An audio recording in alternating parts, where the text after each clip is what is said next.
Welcome back to another video. In this video, we are still talking about solving triangles using the law of sines, but we are going to talk about solving triangles where you know at least two of the sides. So if you watched my last video, we talked about solving triangles with one side and two angles using the law of sines. So this time we're going to look at the case or cases when you have two sides and one angle. Okay, now we call this the ambiguous case. This is called the ambiguous case because you can possibly have more than one triangle that meets the criteria of what's given when you know two sides and an angle. You can also possibly have no triangles that meets the criteria of what's given. And of course, you can have one triangle. So with the ambiguous case, you can end up with 0, 1, or 2 triangles that fits the information that's given. And so we're going to work through an example of each. One that has 0 triangles, one that has 1, and one that has 2. Not in that particular order, but we're just going to work through using the law of sines. So let's jump right into the examples. For this first example, we want to solve triangle ABC if we know that angle B is 55 degrees and 40 minutes. The length of side B is 8.94 meters and the length of side A is 25.1 meters. So what I have here is I have a random triangle. I just drew a random triangle. I'm going to label the sides A, B, and C just so I can visually see what's going on. Angle B is 55 degrees and 40 minutes. Little side B, or the length of side B, is 8.94 meters. Remember, that's going to be directly across from angle B. And then little a is 25.1 meters. That's going to be directly across from angle A. So that's 25.1 meters. So what we know here is two sides and an angle. And that angle is not between those sides, okay? So this ambiguous case is when you have a side-side angle, basically.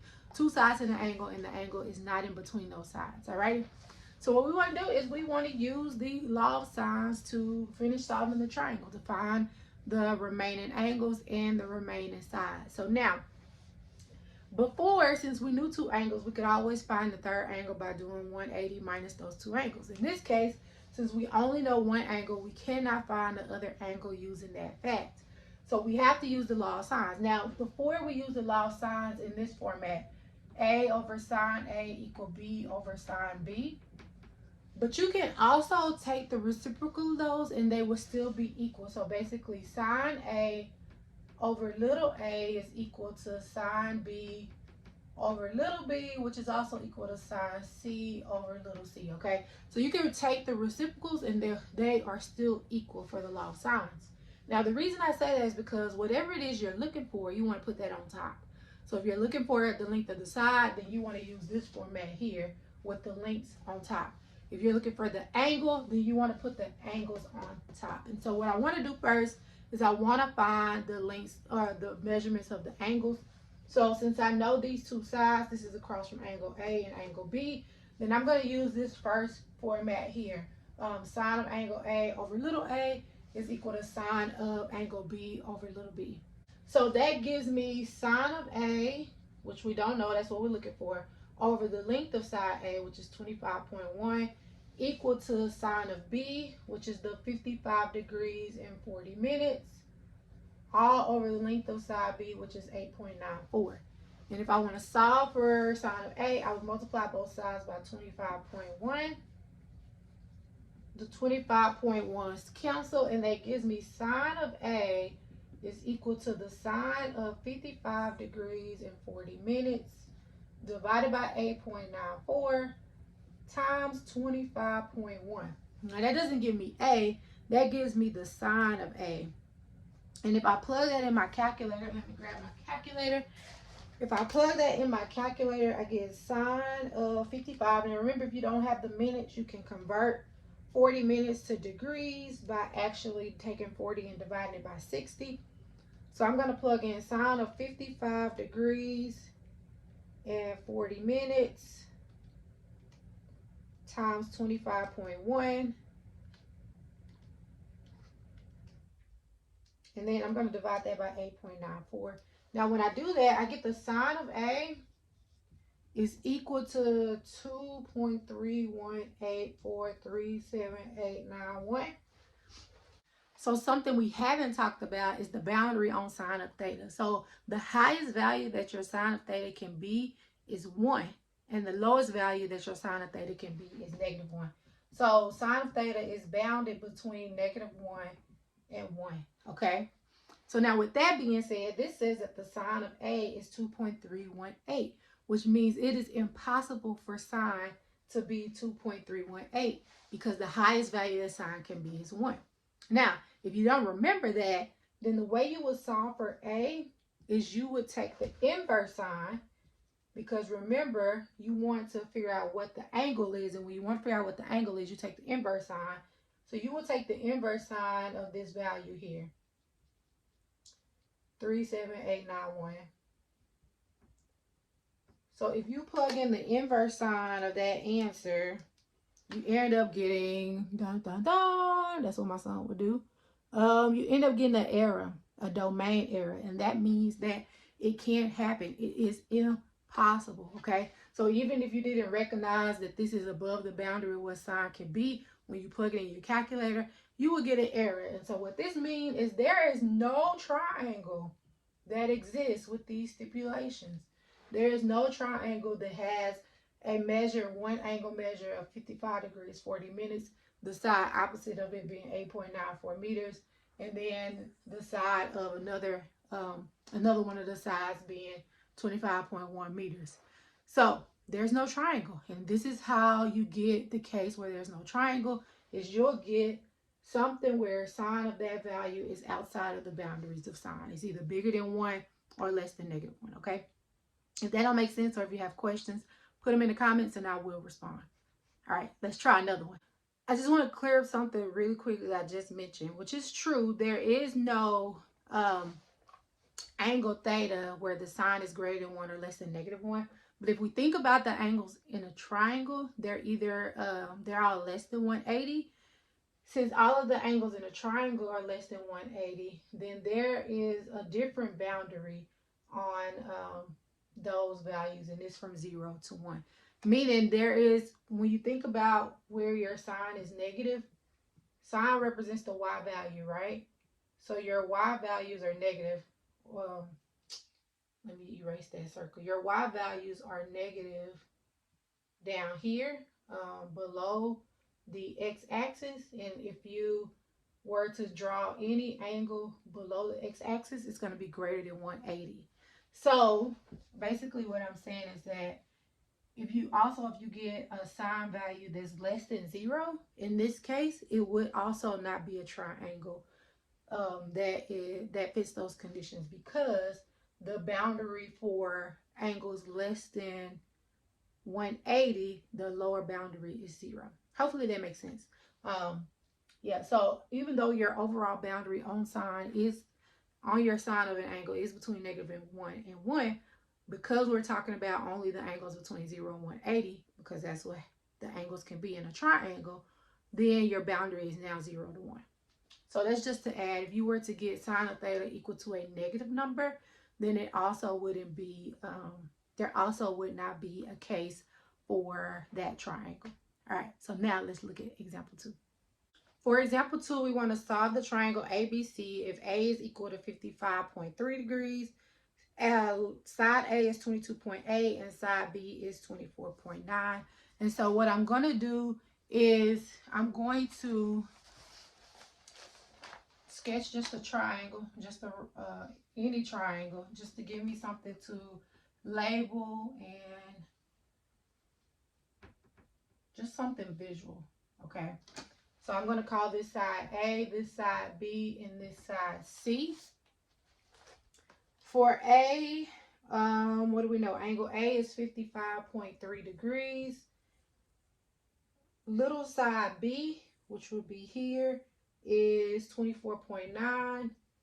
And then little side A is 22.8. So once again, we have a side, and an angle. That angle is not between those two sides. So this is possibly going to be the ambiguous case. Well, it is the ambiguous case where you can have 0, 1, or 2 triangles, okay? And so we would do the same thing we did in the last problem. We would want to solve for one of the angles first. And since we're given B And that one, we're definitely going to use sign B. We're going to look for sign B first because we're given the length of side B, and then we're also going to use A. And since I want to find the angle, remember I put the angles on top. So I'm using this form of the law of sine. Sine of A over little a equals sine of B over little b. And that gives me sine of 55.3 degrees over little a, which is 22.8, equal to sine of B over 24.9. If I want to solve for sine of B, I'm going to multiply both sides by 24.9. And so I get sine of B is equal to sine of 55.3 degrees all over 22.8 times 24.9. Okay? So now I'm going to plug that in the calculator. Okay, so now I'm going to plug this in the calculator. So I get the sine of 55.3 divided by 22.8. And I'm going to multiply that by 24.9. And so I get the sine of B is equal to 0.89786783343. And you don't have to write this out. I'm just writing it out so you can check as you're going along with me to make sure you're getting these same answers. But technically, I want to find B. And so in order to find B, I need to take the inverse sign. So B would be equal to the inverse sign of this value right here, 0.89786783343. So if I take the inverse sign of that answer, I get B is equal to 63.8792036. My angle is given with 3 significant digits, so I'm going to round that with 3 significant digits. So B is approximately 63.9 degrees. All right, so now here's the thing. Because I'm looking for an angle whose sine is a positive 0.89, so 0.89, so if this is 1.89 will be here somewhere. So I'm looking for an angle whose y value falls, or not whose y value, but I'm looking for an angle who, let me see how I explain this. I'm looking for an angle whose sine is positive 0.89. And so remember, your sine can be positive in this quadrant here, quadrant 1, but sine can also be positive here in this quadrant, okay?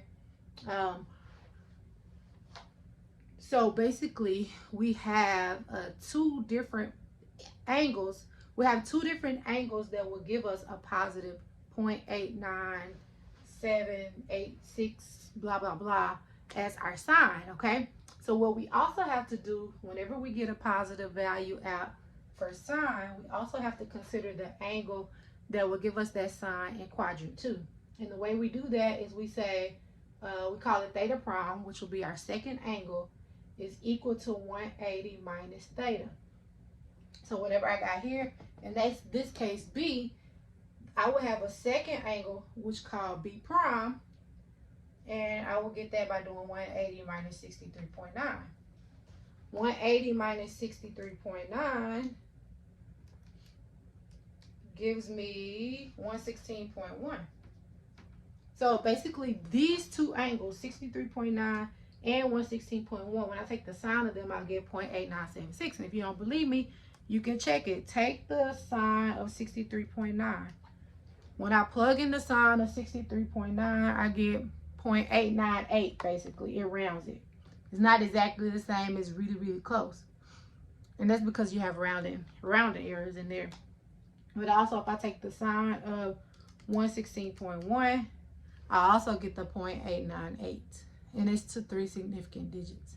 But that just shows you that when your sine is positive, you'll get 2 angles that are less than 180 that will actually give you that sine value. And so now, whenever that happens, this is the case where you have 2 triangles. And so you have to solve both of these triangles separately. Okay, so let's see how to do that. Okay, so I had to erase my board to make some space, but basically we have 2 triangles here.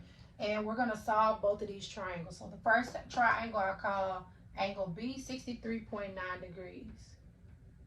So in the first triangle, B is 63.9 degrees. So now I need to find the other missing angle, which is angle C. Angle C is going to be 180 minus the 55.3 minus the 63.9. So 180 minus 55.3 minus 63.9. And you get angle C to be 60.8. So this is 60.8 degrees. And then the only thing that's missing now is little c. So we need to find little c.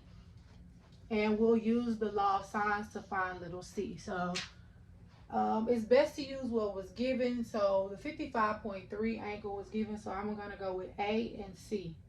So I'm going to say, and I'm looking for the length of the side. So I'm going to put the side on top. So I'm going to say A over sine A equals C over sine C. So little a is 22.8 all over the sine of 55.3 degrees. And that equals little c, which is what we're looking for, all over the sine of 60.8 degrees. To solve for c, you want to multiply both sides by the sine of 60.8 degrees. Cross those out, those cancel, and so you get c is equal to 22.8 all over the sine of 55.3 degrees, all times the sine of 60.8 degrees.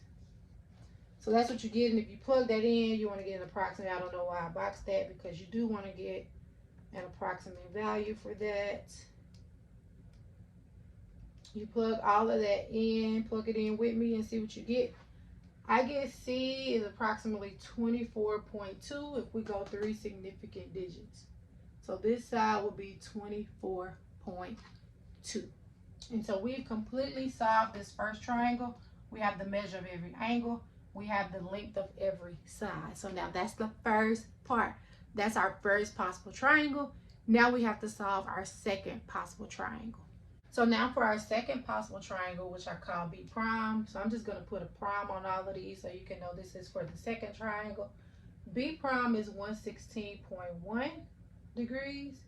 And so now to find angle C prime, we would do 180 minus 55.3 minus the 116.1. So if you subtract that, 180 minus the 55.3 minus the 116.1, you get angle C prime is equal to 8.6 degrees.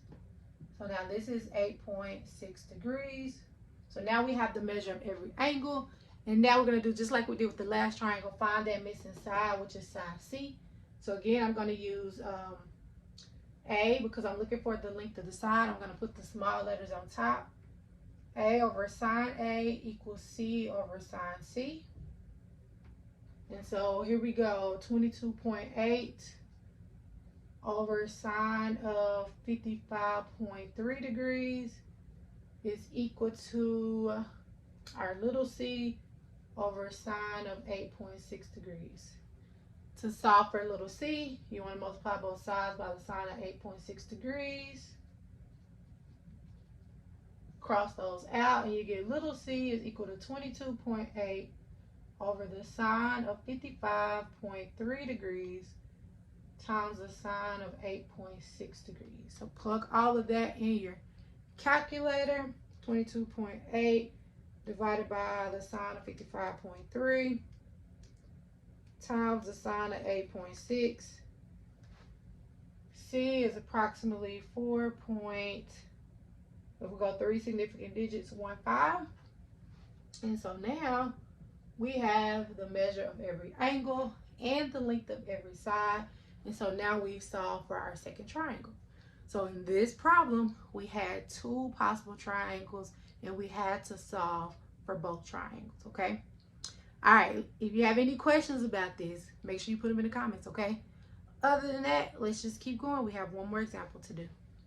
Okay, for this last example, example 3, we want to solve triangle ABC given that angle A is 43.5 degrees. The length of side A is 10.7 inches and the length of side C is 7.2 inches. Again, I just have a random triangle here that I'm going to label A, B, and C.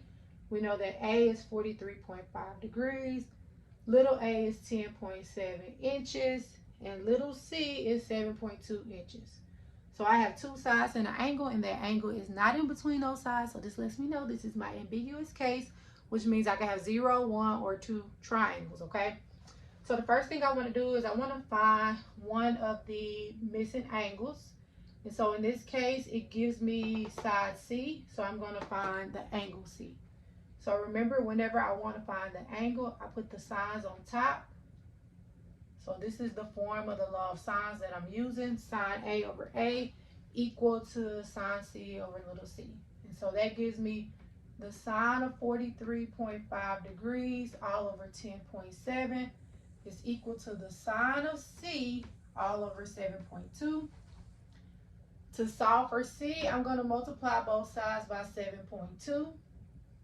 The 7.2's cancel over here, and I'm just going to rewrite it out. That's sine of C equal to sine of 43.5 degrees all over 10.7 times 7.2. Okay? Plug that all in your calculator, and you get the sine of 43.5 divided by 10.7 times 7.2. You get the sine of C is equal to 0.463191864. But if you want to solve for C, you have to take the inverse sine of that, okay? And again, you don't have to write out all these numbers. You can just keep plugging it in your calculator. Okay, so now if I do second sine, that gives me inverse sine, and I do second answer, that gives me the answer before, and then I hit enter, and that keeps me from having to type in all of those numbers again. I just keep going in my calculator, and so I get that C is approximately, if I go 3 significant digits, 27.6 degrees, okay? And because I got a positive number here, that means that there is a second angle in quadrant 2 that'll also give me this same sign. And so the way I get that, I call it C prime, is by doing 180 minus the 27.6. So if I do 180 minus 27.6, I get 152.4. So we have two possible triangles here, okay? And we want to solve both triangles, okay? So starting with this first one, where C is 27.6 degrees. So now I want to find angle B, which I can find by doing 180 minus 43.5 degrees minus 27.6 degrees. If I subtract that, 180 minus 43.5 minus 27.6, I get 108.9 degrees. And so now I know the measure of every angle, and now I only have to find the missing side, which is little b.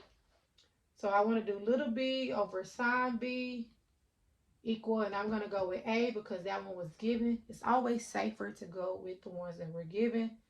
Is equal to little a over sine a. So that gives me little b, which I'm looking for, over the sine of 108.9 degrees is equal to little a, which is 10.7, all over the sine of 43.5 degrees. To solve for b, I want to multiply both sides by the sine of 108.9 times the sine of 108.9. Hopefully y'all can see that. Those 108.9s cancel over here. And that gives me b is equal to 10.7 over the sine of 43.5 degrees, all times the sine of 108.9 degrees, okay? Now let's plug that in. I can plug all that in our calculator. 10.7 divided by the sine of 43.5 times the sine of 108.9. And we get, if we go 3 significant digits, we get b is approximately 14.7 inches. So that gives me this missing side right here. So that is our first triangle. Our first triangle, we now have the measure of every angle, and we have the length of every side. So now let's look at our second possible triangle. Okay, so now for the second possible triangle, so for C, angle C, we had 27.6 degrees. That was the first triangle. So for the second one, we would have C being 152.4 degrees. And so we will find angle B by doing 180 minus 43.5 minus 152.4. Now, if you do that, 180 minus 43.5, you may can already see it, minus 152.4 you end up with a negative number. And because you have a negative number, you can't have a negative angle in a triangle. That means there is no second triangle, okay? Because, and you can also look and see that when you add these two together, it's bigger than 180. And remember, three angles of a triangle have to sum to 180. So in this case, when your second possible angle gives you something that makes something bigger than 180, then that means there is no second triangle. There's only one triangle, okay? So this is the case where you only have one triangle. So we just looked at an example of all three of the ambiguous cases. We looked at an example where there was 0 triangles. We looked at an example where there were 2 triangles. And then we looked at an example where there was 1 triangle, okay? If you have any questions about this ambiguous case, don't hesitate to put them in the comments below and I will respond, okay? If this video made sense, go ahead and hit the thumbs up. I know it was a lot to take in. And if you haven't already, go ahead and hit that subscribe button. Thank you all for watching, and I will see you all in the next video.